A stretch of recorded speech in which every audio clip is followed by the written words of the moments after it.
your roll number and name in chat box. सगळ्यांनी आपले roll numbers आणि नाव chat box मध्ये एंट्री करायची. पहिल्या 5 मिनिटांमध्ये आपण अटेंडन्स घेऊयात. आता काल सारखं मी तुम्हाला म्हटलं ना काहीतरी उपाययोजना आपण त्यावर करणार आहोत. तर उपाययोजना तयार केलेली आहे. तुमचा जो चॅट बॉक्स नंबर आणि नाव टाकलेला आहे तो नंबर आणि नाव माझ्याकडे रेकॉर्ड करून घेतोय मी.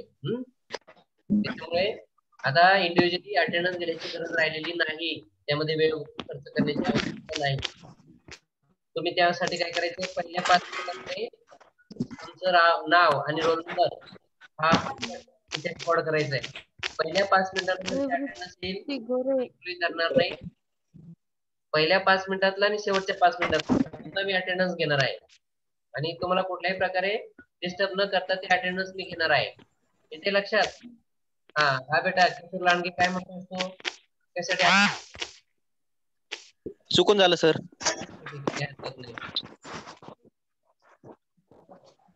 शुभेच्छा बर्डे.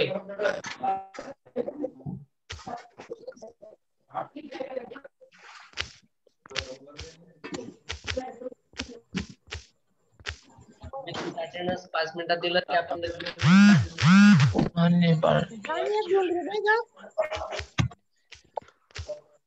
बबलीला बांधायला only 63 are there. Minimum 100 required.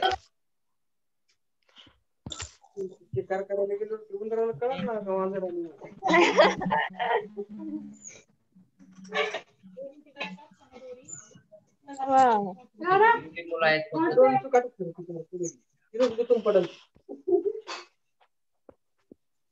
फक्त 63 मुलांनी रेकॉर्ड केलेलं आहे इथे. आणखी मुलं अपेक्षित आहेत. तुमचा अटेंडन्स आता बघा, हे रेकॉर्ड कायम स्वरूपी रेकॉर्ड आहे. याच्यात कुणीही इंटरफेअर करू शकत नाहीये. तुम्ही जर लेक्चरला असाल तर तुमचा अटेंडन्स लागेल, लेक्चरला नसाल तर अटेंडन्स लागणार नाही. तिथे काही मॅनिप्युलेशन आता चालणार नाहीये. आपल्याला तिथे इंटरफेअर करण्याचा अधिकार अजिबात उरलेला नाही. आणि हेच अटेंडन्स तुमच्या परीक्षा फॉर्म भरताना कन्सिडर केलं जाणार आहे. त्यामुळे मी तुम्हाला अजूनही संधी देतो. आपले मित्र असतील, काही मेंबर्स असतील, कधी मध्येच ते लेक्चर अटेंड करतात, तर आता असं करून चालणार नाहीये. तुम्ही सगळ्यांनी लेक्चर्स अटेंड करायचे आहेत. मी तुम्हाला नोट्सच्या संदर्भात अगोदरच सांगितलंय की मी लगेचच तुम्हाला रेडी नोट्स देणार नाही. पहिल्यांदा आपल्याला शिकावं लागणार आहे.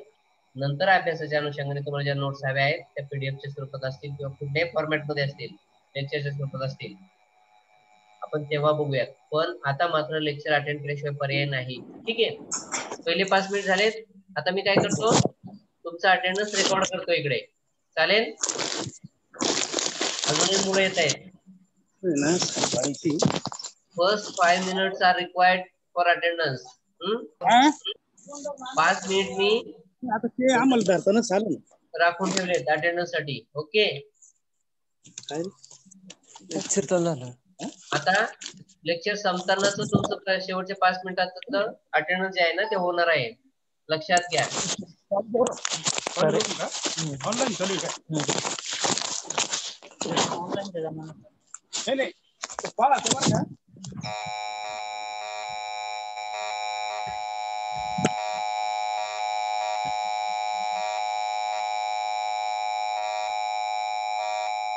अरे बाळांनो, आवाज किती येतोय? म्यूट करा स्वतःला. तिकडे स्वतःला म्यूट करा. कुणाच्या मोबाईलचा किंवा इन्स्ट्रुमेंटचा आवाज येतोय तिकडे? अरे किती वेडी मुलं आहात तुम्ही. ज्याच्या आजूबाजूला आवाज आहे त्याने तो बंद करणं अपेक्षित आहे ना.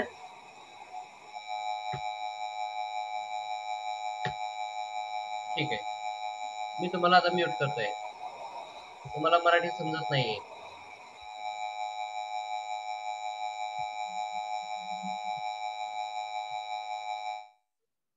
ओके, ठीक आहे. आता आपण लेक्चरला सुरुवात करूयात आपल्या.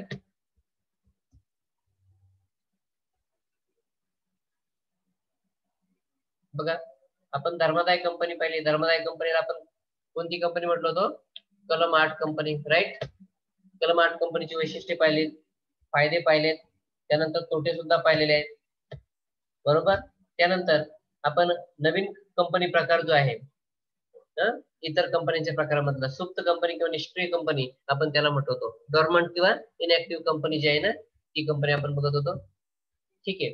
यानंतर बघा, आता इथे जे रोल नंबर आलेले आहेत ते मी सध्या कन्सिडर करणार नाहीये. तुम्ही जर शेवटपर्यंत राहिलात तेव्हा तुमचा अटेंडन्स मी त्यावेळेला घेईल. आता मी 5 मिनिटानंतर कुणाचाही अटेंडन्स घेणार नाही. तुम्ही हे स्क्रीनवर बघताय, एवढी जी मुलं होती 10 वाजून 23 मिनिटापर्यंत, बरोबर, त्या सगळ्यांना मी रोल कॉलवर घेतलेला आहे. बाकीची ही 3 मुलं आहेत ना, ती उरलेली आहेत. त्याच्यामुळे तुमची काळजी तुम्ही करायची बेटा. ठीक आहे. सुप्त कंपनी किंवा निष्क्रिय कंपनी, तर त्यामध्ये साधारणपणे आपण व्याख्या पाहत असताना निष्क्रिय कंपनी म्हणजे अशी कंपनी की जी व्यवसाय किंवा काम करीत नाही किंवा मागील 2 आर्थिक वर्षात महत्वपूर्ण आर्थिक व्यवहार केलेले नाहीत किंवा मागील 2 वर्षात आर्थिक विवरणपत्रे आणि वार्षिक विवरणपत्र दाखल केलेले नाही, अशी कंपनी होय. बरोबर. म्हणजे मागील 2 वर्षांमध्ये, 2 आर्थिक वर्षांमध्ये कंपनीने कुठल्याच प्रकारचे आर्थिक व्यवहार त्या ठिकाणी केलेले नसतात. बघा, चॅट बॉक्स मध्ये अजूनही मुलं रेकॉर्ड करताना दिसत आहेत मला. विद्या मगजी, मला आता डिस्टर्ब करायचं नाही. ठीक आहे. त्यानंतर तुम्हाला निष्क्रिय कंपनी संदर्भात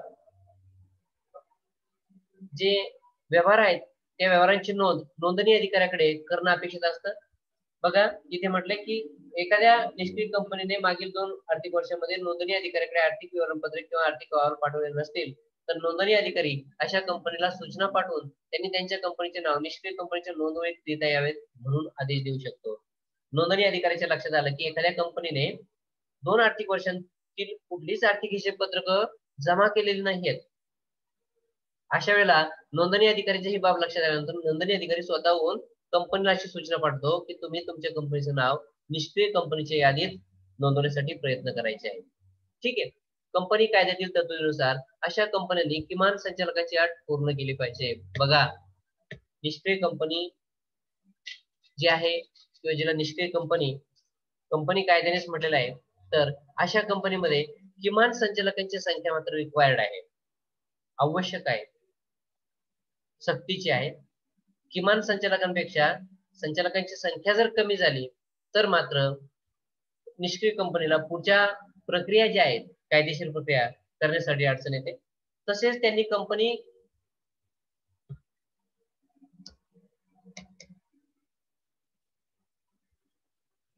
कंपनीच्या नोंदणीसाठीची आवश्यक दस्तऐवज व फी नोंदणी अधिकाऱ्याकडे पाठवली पाहिजे. म्हणजे एखाद्या कंपनीला निष्क्रिय कंपनीच्या यादीत नाव समाविष्ट करायचं असेल तर त्यांनी नोंदणीसाठीची आवश्यक फी आणि सगळी कागदपत्र महत्वाची नोंदणी अधिकाऱ्याकडे पाठवली पाहिजेत. कंपनीला कळूनही एखादी कंपनी वरील बाबींची पूर्तता करत नसेल तर तिचे नाव निष्क्रिय कंपनीच्या यादीतून कमी करण्यात येते. जर एखाद्या कंपनीने नोंदणी अधिकाऱ्यांना सांगून देखील तशी प्रक्रिया केली नाही तर कोणती प्रक्रिया की संबंधित कंपनीचं नाव निष्क्रिय कंपनीच्या यादीत नोंदवायचंय. का नोंदवायचंय तर मागील 2 वर्षांमध्ये या कंपनीने कोणत्याच प्रकारचे आर्थिक व्यवहार केले नाहीत, आर्थिक हिशेबपत्रक तयार केलेले नाहीत, त्यामुळे अशी विवरणपत्र किंवा आर्थिक अहवाल नोंदणी अधिकाऱ्याकडे पाठवलेले नाहीत. मग नोंदणी अधिकारी स्वतःहून सांगतो की कंपनीने काय करायचंय, आपल्या कंपनीचं नाव निष्क्रिय कंपनीच्या यादीमध्ये लिहून घ्यायचे आहे, तर त्यासाठीची कार्यवाही करा. तर त्यासाठीची नोंदणी फी आणि काही महत्वाची कागदपत्र कंपनीकडे नोंदणी अधिकाऱ्याकडे पाठवणं अपेक्षित आहे. जर समजा त्या कंपनीने अशी कोणतीच प्रक्रिया केली नाही तर नोंदणी अधिकारी त्या कंपनीचं नाव निष्क्रिय कंपनीच्या यादीतून कमी करू शकतो. नोंदणी अधिकाऱ्याला तो अधिकार असतो. ठीक आहे. इतर तरतुदी सांगितल्या त्यांनी निष्क्रिय कंपनीच्या संदर्भात. कंपनी कायद्याच्या कलम 2 पोट कलम 40 अनुसार निष्क्रिय कंपनीसाठी कॅश फ्लो स्टेटमेंट आर्थिक विवरणाचा भाग समजला जात नाही. त्यानंतर कंपनी कायद्याच्या कलम 173 पोट कलम 3 अनुसार प्रत्येक 6 महिन्यांतून संचालकांची एक सभा होणे आवश्यक आहे, परंतु संचालकांच्या 2 सभांतील अंतर हे 90 दिवसांपेक्षा जास्त नसावे. म्हणजे 3 महिन्यांपेक्षा जास्त कालावधी नसावा 2 सभांमधलं अंतर जे आहे ना ते 90 दिवस म्हणजे 3 महिने. म्हणजे वर्षभरातून किती मीटिंग होणं अपेक्षित आहे? संचालकांच्या 4 मीटिंग होणं अपेक्षित आहे. कशासाठी? तर कंपनी निष्क्रिय आहे आणि या कंपनीने किमान संचालकांची जी अट आहे ना ती पूर्ण केली आहे हे लक्षात घेण्यासाठी बघा वरती आपण एक शब्द वाचलेला आहे की अशा कंपन्यांनी किमान संचालकांची अट पूर्ण केली पाहिजे. जर किमान संचालकांची अट पूर्ण केली तर किमान संचालक कंपनीमध्ये आहेत असं गृहीत धरलं जातं आणि या संचालकांच्या वर्षभरातून किमान 4 सभा होणं अपेक्षित आहे.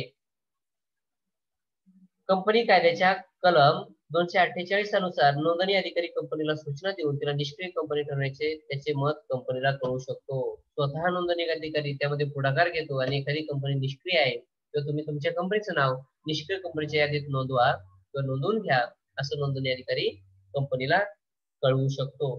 तर अशा प्रकारे आपल्याला निष्क्रिय कंपनी सांगता येईल की ज्या कंपनीने मागील 2 वर्षामध्ये कुठल्याच प्रकारचे आर्थिक व्यवहार केलेले नाहीयेत आणि त्या संदर्भातली कुठलीच आर्थिक हिस्सेपत्र तयार केली नाही किंवा आर्थिक अहवाल तयार केलेले नाहीत आणि ते नोंदणी अधिकाऱ्याकडे सादर केलेले नाही. त्यालाच आपण निष्क्रिय किंवा सुप्त कंपनी म्हणतो नाही का.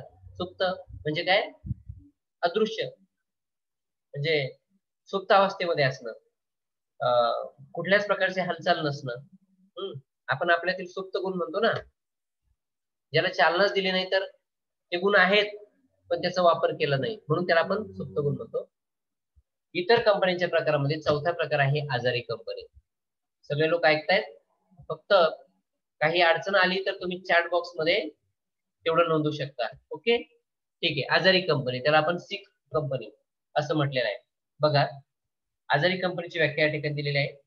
जी कंपनी कर्जदारांच्या कर्जांची परतफेड वेळेवर करू शकत नाही अशा कंपनीस आजारी कंपनी असे म्हणतात. बघा आजारी का म्हटलंय तर आर्थिकदृष्ट्या ती सक्षम नाही आणि आर्थिकदृष्ट्या सक्षम नाहीये असं का म्हटलेलं आहे तर ती कंपनी कर्जदारांचं जे कर्ज आहे कर्जदारांकडून म्हणजे सावकारांकडून जे कर्ज घेतलंय ते कर्ज वेळेवर परत करू शकत नाही. याचा अर्थ काय ही कंपनी आर्थिकदृष्ट्या डबघाईला आलेली आहे. आर्थिकदृष्ट्या डबघाईला येणे म्हणजे ती कंपनी आजारी असते बरोबर.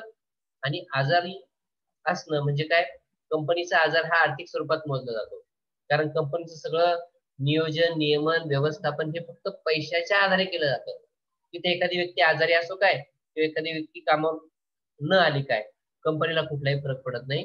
कंपनीचं आजारपण हे आर्थिक स्वरूपात मोजलं जातं आणि ते का मोजलं जातं केव्हा मोजलं जातं जेव्हा कंपनी कर्जदारांच्या कर्जांची परतफेड म्हणजे सावकारांकडून जे कर्ज घेतलंय त्याची परतफेड वेळेवर करू शकत नाही अशा कंपनीला आजारी कंपनी असं म्हटलेलं आहे. पुढे म्हटले थोडक्यात इन शॉर्ट काय जी कंपनी आपले थकीत कर्ज देण्याच्या किंवा परत करण्याच्या स्थितीत नसते तिला आजारी कंपनी असे म्हणतात.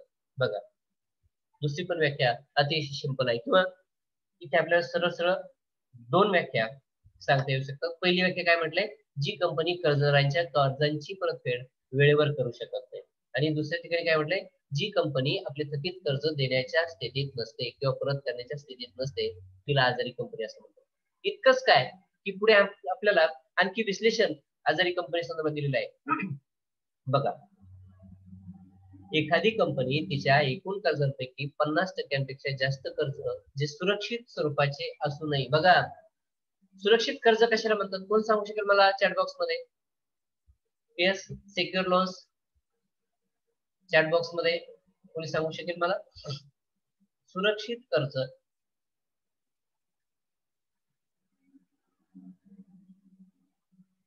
येस आज 72 मुलं आहेत कमीच आहेत मित्रांनो. सुरक्षित कर्ज उत्तर दिलंय मॉर्गेज लोन. Very nice. साबने स्नेहल कुमारने उत्तर दिलंय. अभिनंदन बेटा. मॉर्गेज लोन म्हणजे तारण कर्ज हे लक्षात घ्या. एखाद्या कंपनीला सावकारांकडून कर्ज घ्यायचं आहे तर सावकार किंवा बँका वित्तीय संस्था बँकांना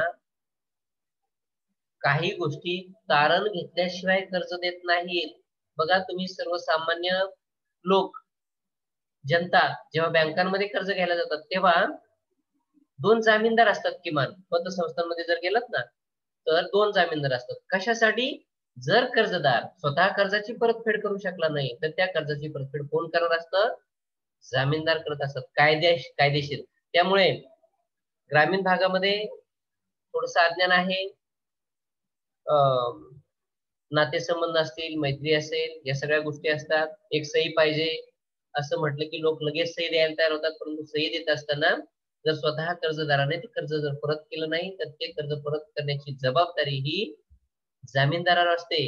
ही गोष्ट आता तशी सर्वश्रुत आहे, पण काही ठिकाणी लोक केवळ एक सही द्यायची म्हणून जास्त विचार करत नाही, पण सही देत असताना या गोष्टींचा अतिशय काळजीपूर्वक विचार करणं अपेक्षित आहे. त्याला तारण म्हणतात, त्याला सुरक्षितता म्हणतात कर्जाविषयीची. आलं लक्षात? म्हणून इथे म्हटले काय, जे कर्ज सुरक्षित स्वरूपाचे असूनही, बघा, ज्या कर्जांना बँकेची काही मालमत्ता, काही संपत्ती तारण म्हणून दिलेली आहे, म्हणजे जर कर्जाची परतफेड केली नाही कंपनीने तर ती मालमत्ता सावकार ताब्यात घेऊ शकतात. अशी परिस्थिती असताना सुद्धा बँका अशा कर्जदाराचं म्हणजे सुरक्षित कर्जदाराचं कर्ज 30 दिवसांच्या आत परत करू शकत नाही. कधीपासून? कर्जदारांनी मागणी केल्यापासून. नाहीतर तुम्ही म्हणाल कर्ज घेतलंय आणि ते 30 दिवसामध्ये परत करायचंय, नाही, बिलकुल नाही. जर करार झाला असेल कंपनी आणि कर्जदार सावकारांमध्ये आणि त्या कर्जाची परतफेड या वेळेत करायची आहे असं जर ठरलेलं असेल तर त्या वेळेत त्या कर्जाची परतफेड होणं अपेक्षित आहे. परंतु ती वेळ संपूनही 30 दिवसांच्या आत जर कंपनीने सुरक्षित कर्जदारांची रक्कम परत जर केली नाही तर अशा प्रसंगी जी परिस्थिती निर्माण होते कंपनीवर, त्या परिस्थितीने कंपनीला आजारी केलेला असतात आर्थिकदृष्ट्या, आणि म्हणून अशा कंपनीला आजारी कंपनी असं म्हणतात. बघा, पुन्हा एकदा मी व्याख्या सांगतोय. एखादी कंपनी तिच्या एकूण कर्जांपैकी 50% जास्त कर्ज की जे सुरक्षित स्वरूपाचे असूनही कर्जदारांनी मागणी केल्यापासून 30 दिवसांच्या आत कंपनी ते परत करू शकत नाही, तिला आजारी कंपनी असे म्हणतात. बघा, अतिशय सोपी कन्सेप्ट आहे.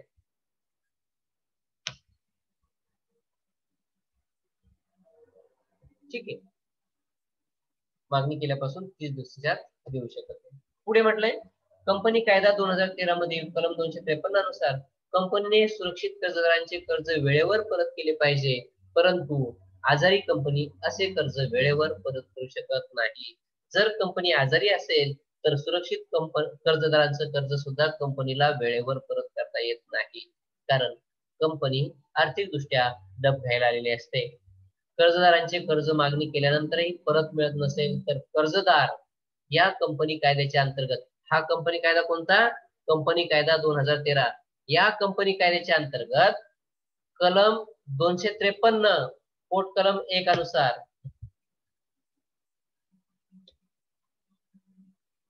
कलम 253 पोट कलम 1 अनुसार स्थापन झालेल्या ट्रिब्युनल म्हणजे काय? न्यायालय. आणि त्या न्यायालयाला कायद्याच्या भाषेत काय म्हटलंय? नॅशनल कंपनी लॉ ट्रिब्युनल किंवा नॅशनल कंपनी लॉ न्यायालय.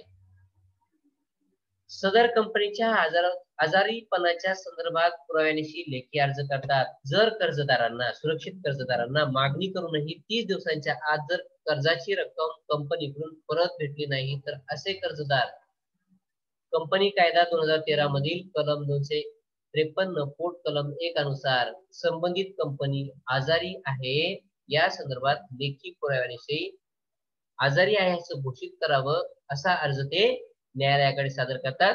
आणि हा अर्ज सादर करत असताना कर्जदार काय करतात, म्हणजे सावकार काय करतात, कंपनी आजारी आहे या संदर्भातील लेखी पुरावे सुद्धा त्या ठिकाणी जोडतात.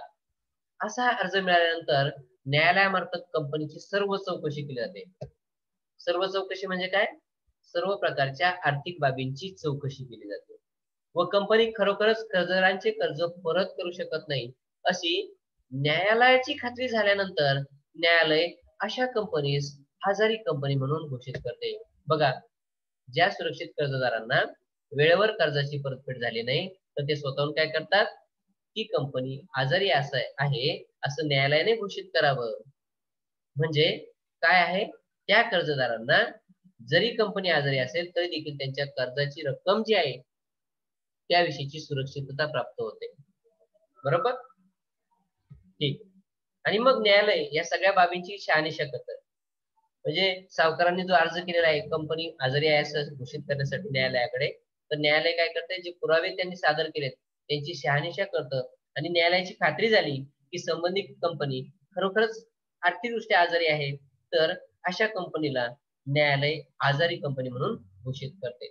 बघा पुढे काय म्हटले, नवीन कंपनी अधिनियम 2013 म्हणजे भारतीय कंपनी कायदा 2013. भारतीय कंपनी कायद्याला नवीन कंपनी अधिनियम असं देखील म्हणतात. तुम्ही म्हणाल हे नवीन कंपनी अधिनियम काय आहे सर, बरोबर ना, तर त्याला भारतीय कंपनी कायदा असं देखील म्हणू शकतो.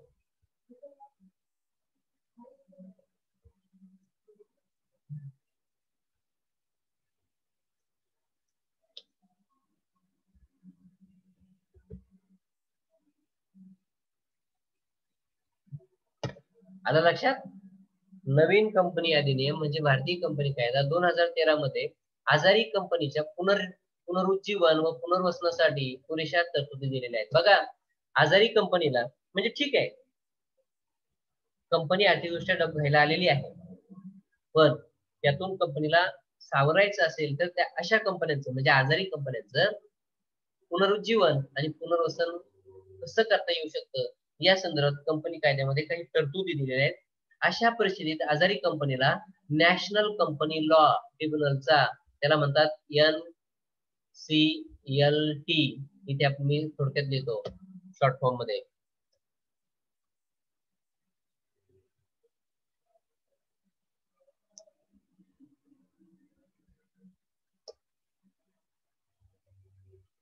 NCLT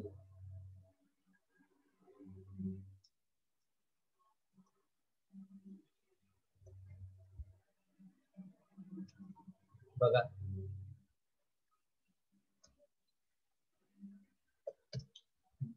national company law tribunal, त्याला इन शॉर्ट फॉर्म मध्ये त्याचं ऍब्रिव्हिएशन काय आहे बेटांनो, NCLT. तुम्हाला जर NCLT म्हटलं असतं तर तुम्ही म्हटलं असतं हे नेमकं काय, तर नॅशनल कंपनी लॉ ट्रिब्युनल. मी तुम्हाला ट्रिब्युनलला पर्यायी शब्द काय आहे तो काय सांगितला आहे, न्यायालय. न्यायालय, ट्रिब्युनल म्हणजे काय, न्यायालय.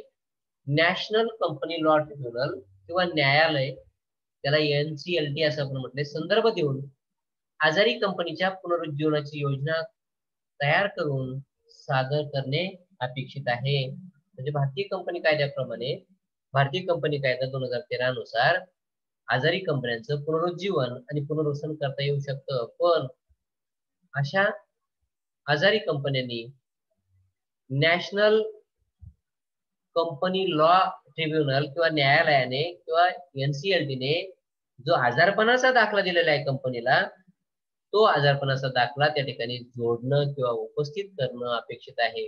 त्याशिवाय म्हणजे NCLT नॅशनल कंपनी लॉ ट्रिब्युनलने जर कंपनीला आजारी म्हणून घोषित केलेलं नसेल तर अशा कंपन्यांचं पुनरुज्जीवन आणि पुनर्वसन करण्याची तरतूद कंपनी कायदा 2013 मध्ये नाही. पण आजारी कंपन्यांचं मात्र पुनर्वसन कसं करता येऊ शकतं या संदर्भात नॅशनल कंपनी लॉचा जो आजारपणाचा दाखला आहे तो जोडणं अपेक्षित आहे.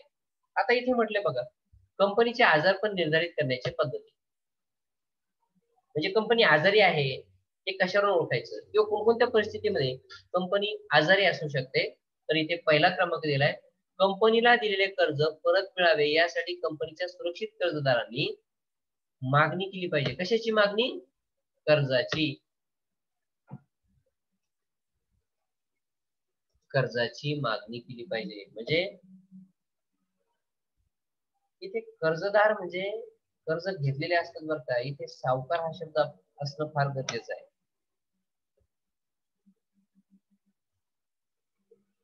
सावकारांनी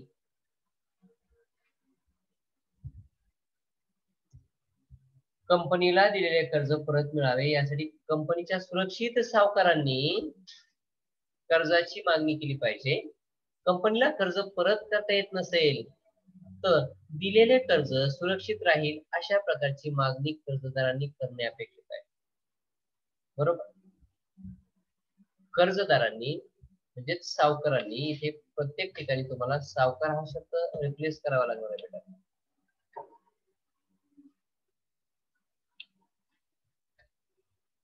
ओके. कंपनीला दिलेले कर्ज परत मिळावे यासाठी कंपनीच्या सुरक्षित सावकारांनी कर्जाची मागणी केली पाहिजे.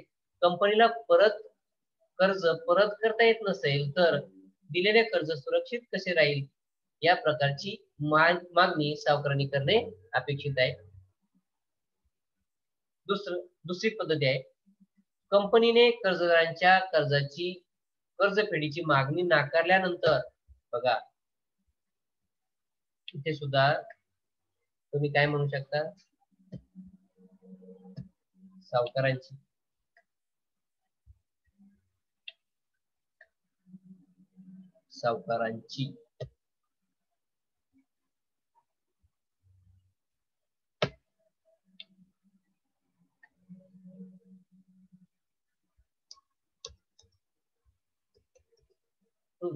कंपनीने सावकारांची कर्जफेडीची मागणी नाकारल्यानंतर कर्जदार, प्रत्येक ठिकाणी आता आपल्याला एडिट करावं लागतं, सावकार कंपनीच्या आजारपणाबद्दल न्यायालयात अर्ज करू शकतात. बघा, कंपनीने सावकारांची कर्जफेडीची मागणी नाकारल्यानंतर सावकार कंपनीच्या आजारपणाबद्दल न्यायालयात अर्ज करू शकतात. बघा, सावकारांना अधिकार आहे काय, आपण कंपनीला जे कर्ज दिलेलं आहे त्या कंपनीची कर्जाची रक्कम त्यांना विशिष्ट कालावधीमध्ये परत मिळणं अपेक्षित आहे. आणि मग त्या कालावधीनंतर जो कालावधी ठरला असेल, जसा करार ठरला असेल कर्जाचा, त्या कालावधीनंतर सावकार काय करतात, दिलेल्या रकमेची मागणी करतात. आणि या मागणीला नकार दिल्यानंतर किंवा मागणीला रिस्पॉन्स मिळाला नाही किंवा 30 दिवसाच्या आत कंपनीने सावकारांची रक्कम दिली नाही तर सावकार कंपनीच्या आजारपणाबद्दल न्यायालयात अर्ज करू शकतात. अशी परिस्थिती सुद्धा कंपनीच्या आजारपणाबद्दलची असते. नंतर 3, या अर्जासोबत कंपनीच्या आजारपणाबद्दलचे पुरावे जोडणे आवश्यक आहे. बघा, कंपनी आजारी आहे तर ते कशावरून दिसणार आहे, केवळ आणि केवळ कंपनीची आर्थिक विवरणपत्र जे आहेत, कंपनीचे आर्थिक हिस्सेपत्रक जेवढी असतील त्या आर्थिक हिस्सेपत्रकांवरून कंपनीची आर्थिक स्थिती डबघाईला आलेली आहे हे सिद्ध होऊ शकतं. आणि म्हणून त्या संदर्भातले पुरावे, आजारपणाबद्दलचे पुरावे अर्जासोबत सावकारांनी जोडणं अपेक्षित आहे. कुठे द्यायचा असतो हा अर्ज, न्यायालयाकडे. कोण देणार, सावकार देणार. का तर सावकारांची कर्जाची रक्कम त्यांनी जी कंपनीला दिलेली आहे ती वेळेत परत मिळणार नाही आणि म्हणून ते अर्ज न्यायालयाकडे देतात. चौथा प्रसंग आहे, कंपनीने कलम 253 पोटकलम 4 अनुसार कंपनीच्या आजारपणाबाबत न्यायालयाकडे अर्ज करणे आवश्यक आहे.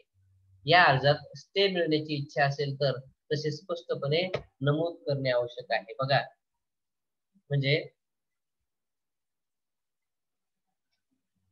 आता स्टे मिळण्याची बाब जी आहे ती आपण स्वतंत्रपणे पाहूयात. पण काय म्हटलेले, जेव्हा कंपनीच्या आजारपणाबद्दल सावकार न्यायालयाकडे अर्ज सादर करतात अशा वेळेला या अर्जामध्ये ते काही बाबींना स्टे म्हणजे थांबविणे, कायदेशीर प्रक्रिया ज्या आहेत ना त्या थांबविणे, त्याला स्टे म्हणतात.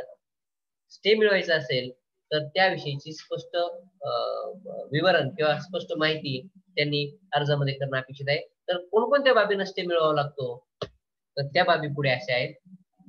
बघा, न्यायालयाला अर्ज मिळाल्यानंतर न्यायालय पुढील बाबतीत स्टे देऊ शकते. कोणकोणत्या बाबतीत, कंपनीच्या विसर्जन प्रक्रियेत स्टे देणे. बघा, सावकारांची देणी न देताच कंपनी जर विसर्जित होत असेल तर कंपनीच्या विसर्जनाला इथून स्टे मिळतो.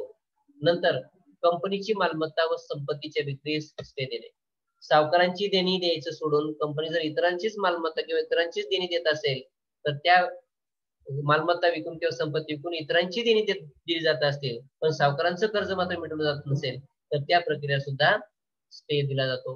नंतर कंपनीच्या निस्तारकाला निस्तारण करण्यास स्टे देणे. बघा, सावकाराकडून निस्तारक म्हणजे कोण, कंपनीचं विसर्जन करणारे, विसर्जक म्हणतो आपण त्याला किंवा निस्तारक म्हणतो. म्हणजे कंपनी बंद करायची आहे तर विसर्जनाची संपूर्ण कार्यवाही पूर्ण करण्यासाठी विसर्जकाची किंवा निस्तारकाची नेमणूक केली जाते.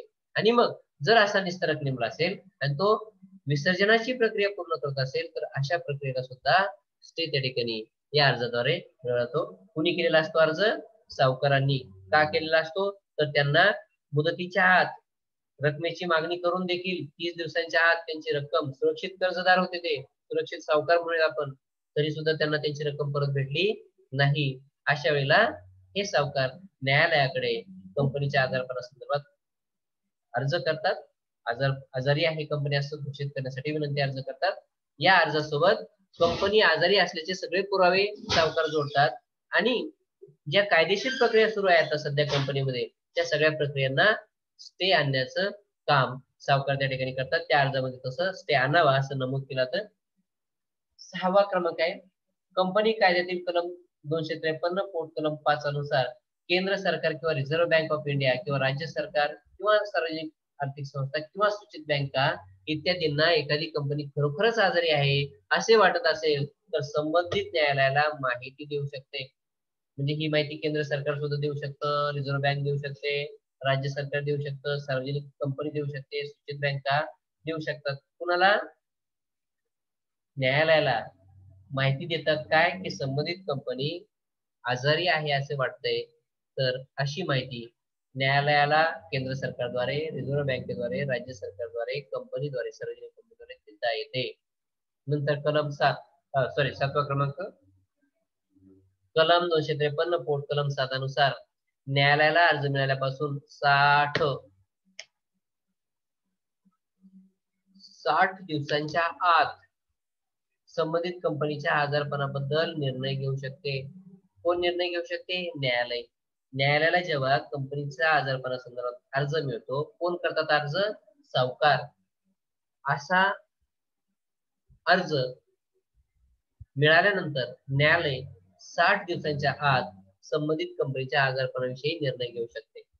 8वा क्रमांक आहे कंपनी कायद्यातील कलम 253 पोट कलम 8 व पोट कलम 9 अनुसार विविध पुराव्यांच्या आधारावर कंपनी खरोखरच आजारी आहे असे न्यायालयाचे मत होत असेल तर योग्य वेळेत सदर कंपनी आजारी असल्याचे घोषित करण्याचा अधिकार न्यायालयाला असतो. बघा इथे कलम सुद्धा दिले 253 पोट कलम 8 आणि पोट कलम 9 नुसार न्यायालय काय करतं? संबंधित कंपनी आजारी आहे असं घोषित करू शकतं. तर ही प्रक्रिया आहे किंवा इतर कायदेशीर तरतुदी ज्या आहेत ना आजारी कंपनीच्या संदर्भात त्या आपल्याला सांगता येतील. ठीक आहे. यानंतर पुढचा प्रकार आहे 5वा लहान किंवा लघु कंपनी, त्याला स्मॉल कंपनी आपण म्हणते. कंपनी कायद्यातील कलम 2 पोट कलम 85 अनुसार लहान किंवा लघु कंपनीची संकल्पना या ठिकाणी मांडलेली आहे. बघा नवीन कंपनी अधिनियम 2013 किंवा भारतीय कंपनी कायदा 2013 मधील कलम 2 पोट कलम 85 अनुसार लघु कंपनी किंवा लहान कंपनीची संकल्पना मांडण्यात आलेली आहे. इथे स्पष्टपणे म्हटलंय बघा, तुम्ही बघताय स्क्रीनवर. नवीन कंपनी अधिनियम 2013 अस्तित्वात येण्यापूर्वी लघु कंपनी ही संकल्पना भारतातील कंपनी कायद्यात अस्तित्वात नव्हती. म्हणजे जोपर्यंत भारतीय कंपनी कायदा 1956 लागू होता, अंमलात आणला जात होता, तोपर्यंत लघु कंपनी अस्तित्वात नव्हती. म्हणजे 2012 पर्यंत लघु कंपन्यांची निर्मिती करता येत नव्हती. परंतु नवीन कंपनी कायदा 2013 ने लघु कंपनी या कंपनी प्रकारास चालना दिली किंवा नवीन कंपनी प्रकार उदयास आणला लघु कंपनी. बघा तर लघु कंपनी म्हणजे काय ते आपण पहिल्यांदा समजून घेऊयात.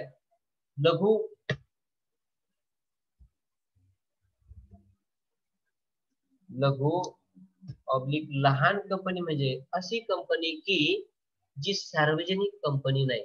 आता म्हणजे सार्वजनिक कंपनी म्हणजे ही मोठी कंपनी असते हे गृहीत धरा, कारण त्या कंपनीमध्ये भागभांडवल जास्त असतात, भागधारक जास्त असतात, आर्थिक उलाढाल जास्त असते.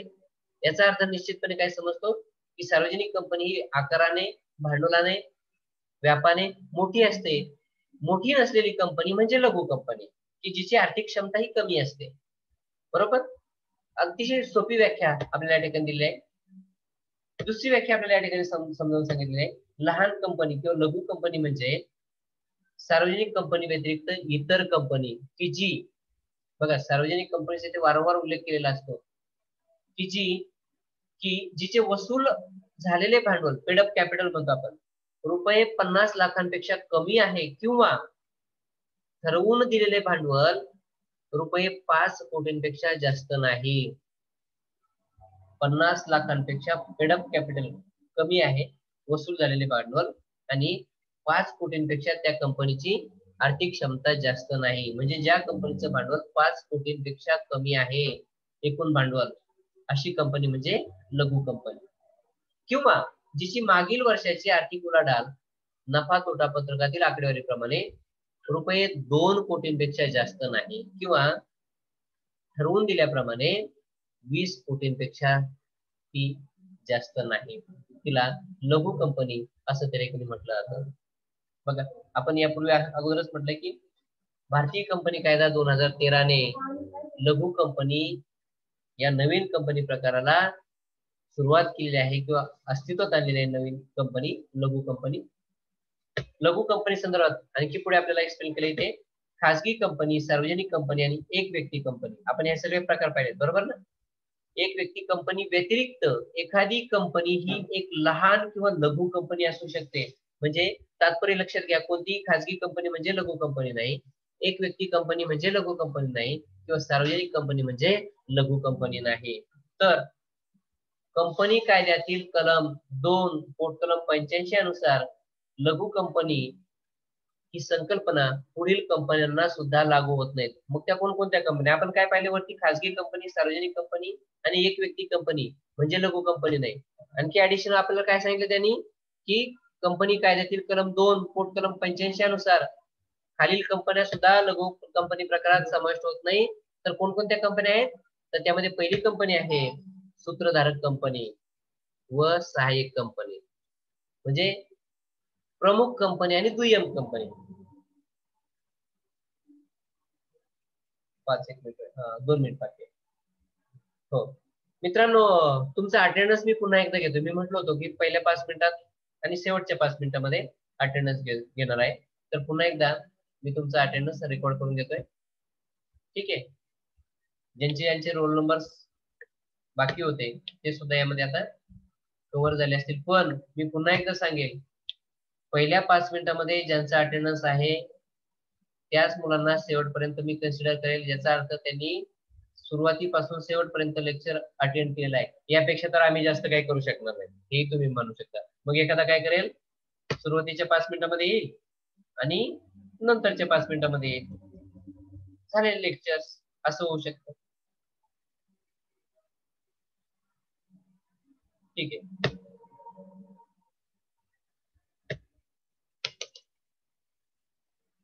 बघा, म्हणजे शेवटच्या 5 मिनिटातला आणि सुरुवातीच्या 5 मिनिटातला आपला अटेंडन्स या ठिकाणी गृहीत धरलेला आहे. तर आता मगाशी 74 मुलं होते, आता फक्त 70 मुलं आहेत, म्हणजे बाकीची 4 मुलं फिरायला गेले.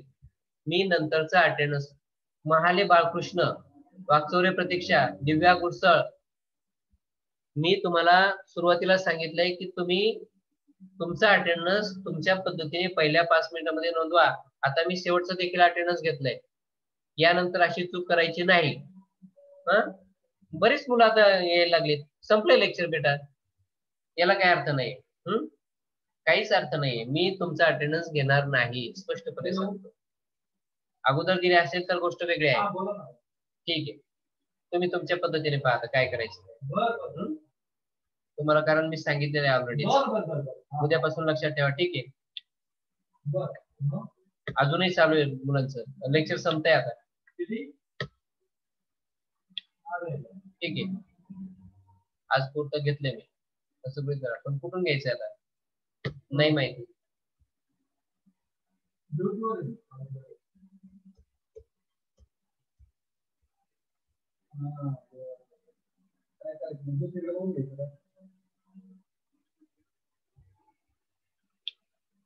संपती वेळ आता.